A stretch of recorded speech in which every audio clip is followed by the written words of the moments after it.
Ibrani pasal 10. Di dalam hukum Taurat hanya terdapat bayangan saja dari keselamatan yang akan datang, dan bukan hakikat dari keselamatan itu sendiri. Karena itu, dengan korban yang sama, yang setiap tahun terus-menerus dipersembahkan, hukum Taurat tidak mungkin menyempurnakan mereka yang datang mengambil bagian di dalamnya. Sebab jika hal itu mungkin, pasti orang tidak mempersembahkan korban lagi. Sebab mereka yang melakukan ibadah itu tidak sadar lagi akan dosa setelah disucikan sekali untuk selama-lamanya. Tetapi justru oleh korban-korban itu, setiap tahun orang diperingatkan akan adanya dosa. Sebab tidak mungkin darah lembu jantan atau darah domba jantan menghapuskan dosa. Karena itu, ketika ia masuk ke dunia, ia berkata, "Korban dan persembahan tidak engkau kehendaki, tetapi engkau telah menyediakan tubuh bagiku. Kepada korban bakaran dan korban penghapus dosa engkau tidak berkenan." Lalu aku berkata, "Sungguh, aku datang. Dalam gulungan kitab ada tertulis tentang aku untuk melakukan kehendak-Mu, ya Allahku." Di atas ia berkata, korban dan persembahan, korban bakaran dan korban penghapus dosa tidak engkau kehendaki, dan engkau tidak berkenan kepadanya, meskipun dipersembahkan menurut hukum Taurat. Dan kemudian katanya, "Sungguh, aku datang untuk melakukan kehendak-Mu." Yang pertama ia hapuskan, supaya menegakkan yang kedua. Dan karena kehendak-Nya inilah, kita telah dikuduskan satu kali untuk selama-lamanya oleh persembahan tubuh Yesus Kristus. Selanjutnya, setiap imam melakukan tiap-tiap hari pelayanannya dan berulang-ulang mempersembahkan korban yang sama sekali tidak dapat menghapuskan dosa. Tetapi ia, setelah mempersembahkan hanya satu korban saja karena dosa, ia duduk untuk selama-lamanya di sebelah kanan Allah.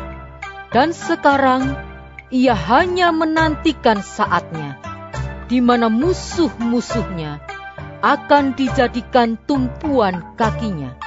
Sebab oleh satu korban saja, ia telah menyempurnakan untuk selama-lamanya mereka yang ia kuduskan. Dan tentang hal itu, Roh Kudus juga memberi kesaksian kepada kita.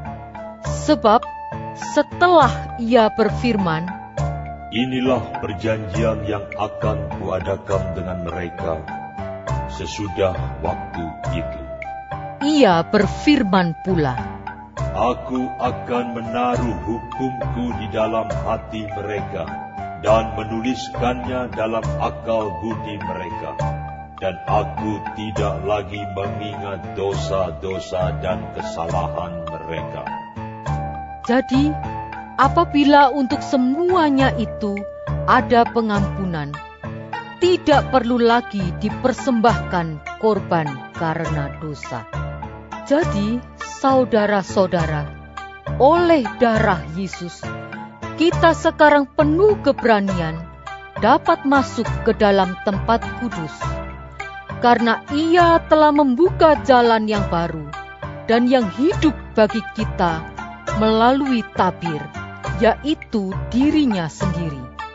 Dan kita mempunyai seorang imam besar sebagai kepala rumah Allah. Karena itu, marilah kita menghadap Allah dengan hati yang tulus ikhlas dan keyakinan iman yang teguh. Oleh karena hati kita telah dibersihkan dari hati nurani yang jahat, dan tubuh kita telah dibasuh dengan air yang murni. Marilah kita teguh berpegang pada pengakuan tentang pengharapan kita, sebab Ia yang menjanjikannya setia. Dan marilah kita saling memperhatikan, supaya kita saling mendorong dalam kasih dan dalam pekerjaan baik. Janganlah kita menjauhkan diri dari pertemuan-pertemuan ibadah kita, seperti dibiasakan oleh beberapa orang. Tetapi marilah kita saling menasehati dan semakin giat melakukannya menjelang hari Tuhan yang mendekat. Sebab jika kita sengaja berbuat dosa sesudah memperoleh pengetahuan tentang kebenaran, maka tidak ada lagi korban untuk menghapus dosa itu. Tetapi yang ada ialah kematian yang mengerikan akan penghakiman, dan api yang dahsyat yang akan menghanguskan semua orang durhaka.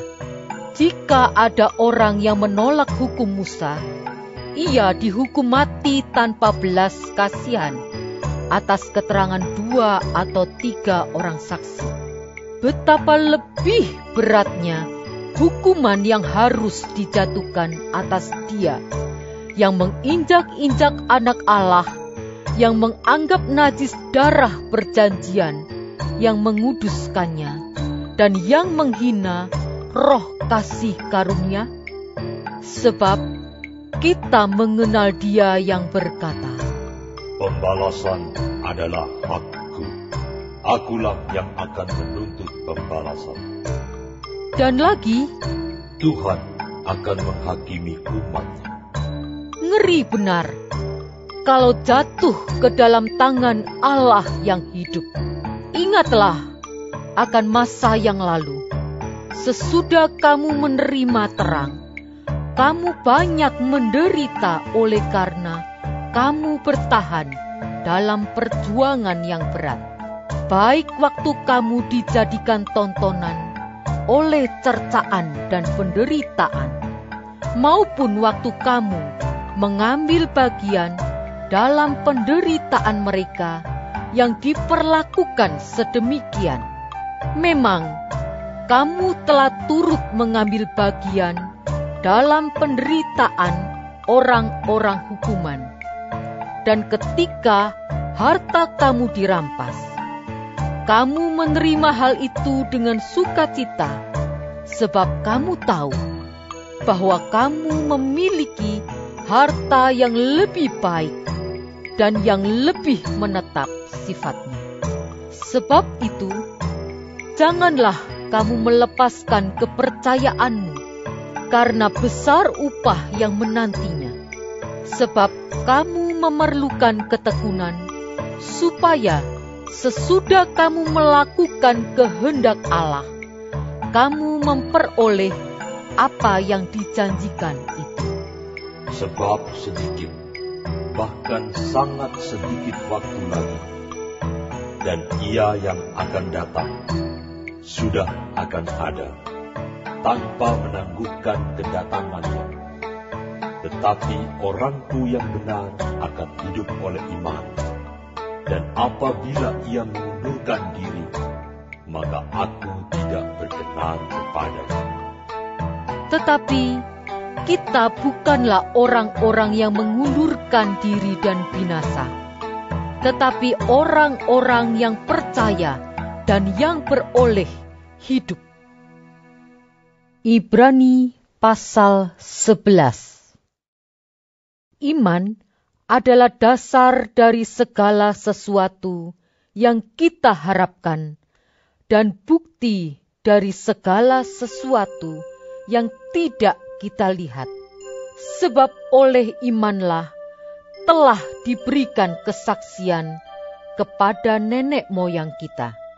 Karena iman kita mengerti bahwa alam semesta telah dijadikan oleh firman Allah, sehingga apa yang kita lihat telah terjadi dari apa yang tidak dapat kita lihat. Karena iman, Habel telah mempersembahkan kepada Allah korban yang lebih baik daripada korban Kain. Dengan jalan itu, ia memperoleh kesaksian kepadanya bahwa ia benar, karena Allah berkenan akan persembahannya itu, dan karena iman ia masih berbicara sesudah ia mati. Karena iman, Henokh terangkat supaya ia tidak mengalami kematian, dan ia tidak ditemukan karena Allah telah mengangkatnya. Sebab sebelum ia terangkat, ia memperoleh kesaksian bahwa ia berkenan kepada Allah. Tetapi tanpa iman, tidak mungkin orang berkenan kepada Allah. Sebab barang siapa berpaling kepada Allah, ia harus percaya bahwa Allah ada, dan bahwa Allah memberi upah kepada orang yang sungguh-sungguh mencari Dia. Karena iman, maka Nuh dengan petunjuk Allah tentang sesuatu yang belum kelihatan, dengan taat mempersiapkan bahtera untuk menyelamatkan keluarganya. Dan karena iman itu, ia menghukum dunia, dan ia ditentukan untuk menerima kebenaran sesuai dengan imannya.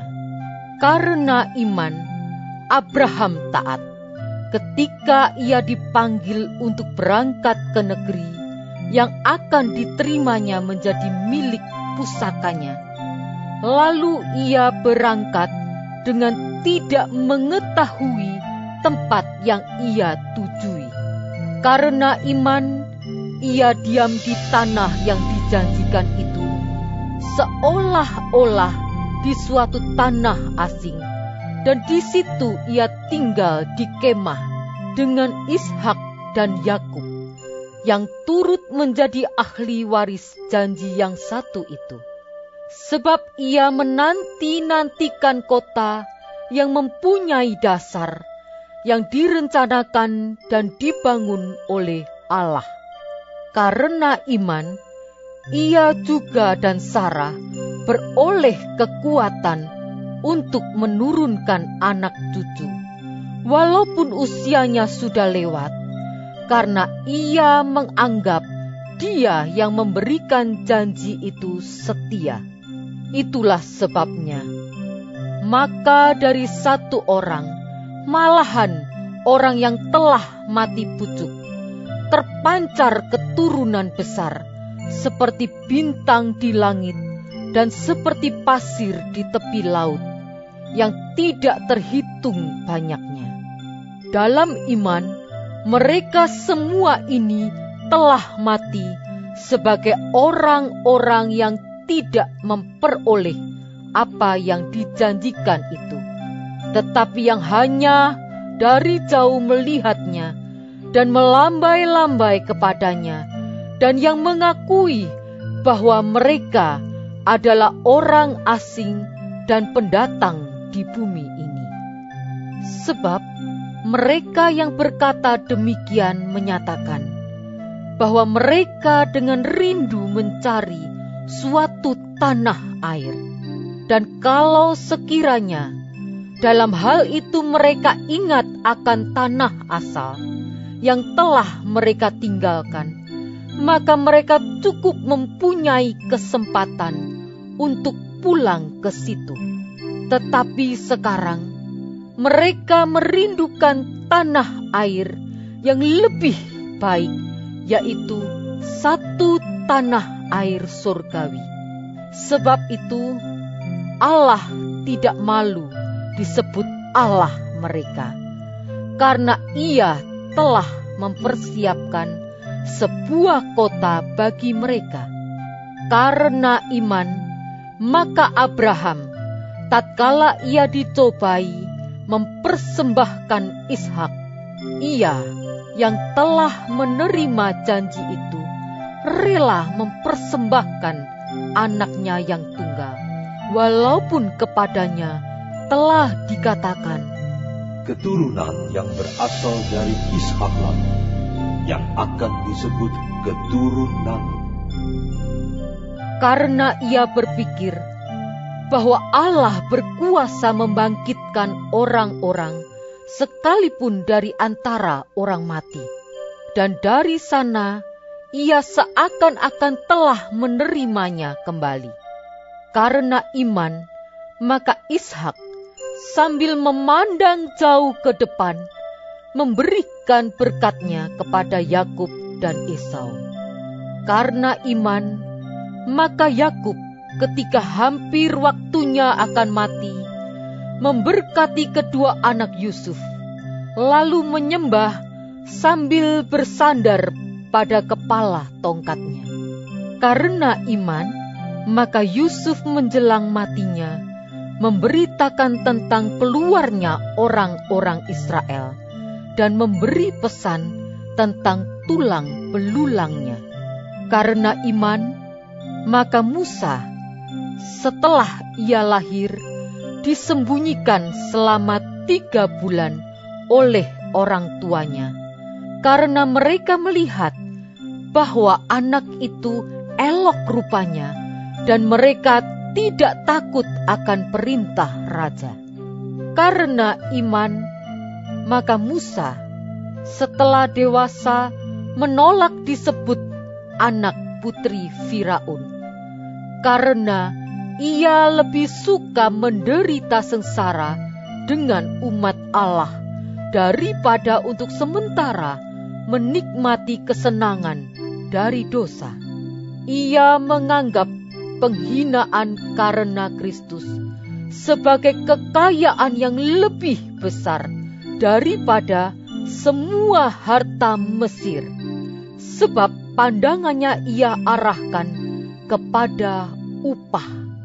Karena iman, maka ia telah meninggalkan Mesir dengan tidak takut akan murka raja. Ia bertahan sama seperti ia melihat apa yang tidak kelihatan. Karena iman, maka ia mengadakan Paskah dan pemercikan darah, supaya pembinasa anak-anak sulung jangan menyentuh mereka. Karena iman, maka mereka telah melintasi Laut Merah sama seperti melintasi tanah kering. Sedangkan orang-orang Mesir tenggelam ketika mereka mencobanya juga. Karena iman, maka runtuhlah tembok-tembok Yeriko setelah kota itu dikelilingi 7 hari lamanya. Karena iman, maka Rahab, perempuan sundal itu, tidak turut binasa bersama-sama dengan orang-orang durhaka, karena ia telah menyambut pengintai-pengintai itu dengan baik. Dan apakah lagi yang harus aku sebut? Sebab aku akan kekurangan waktu apabila aku hendak menceritakan tentang Gideon, Barak, Simson, Yefta, Daud dan Samuel dan para nabi, yang karena iman telah menaklukkan kerajaan-kerajaan, mengamalkan kebenaran, memperoleh apa yang dijanjikan, menutup mulut singa-singa, memadamkan api yang dahsyat. Mereka telah luput dari mata pedang, telah beroleh kekuatan dalam kelemahan, telah menjadi kuat dalam peperangan, dan telah memukul mundur pasukan-pasukan tentara asing. Ibu-ibu telah menerima kembali orang-orangnya yang telah mati, sebab dibangkitkan. Tetapi orang-orang lain membiarkan dirinya disiksa dan tidak mau menerima pembebasan, supaya mereka beroleh kebangkitan yang lebih baik. Ada pula yang diejek dan didera, bahkan yang dibelenggu dan dipenjarakan. Mereka dilempari, digergaji, dibunuh dengan pedang. Mereka mengembara dengan berpakaian kulit domba dan kulit kambing, sambil menderita kekurangan, kesesakan, dan siksaan. Dunia ini tidak layak bagi mereka.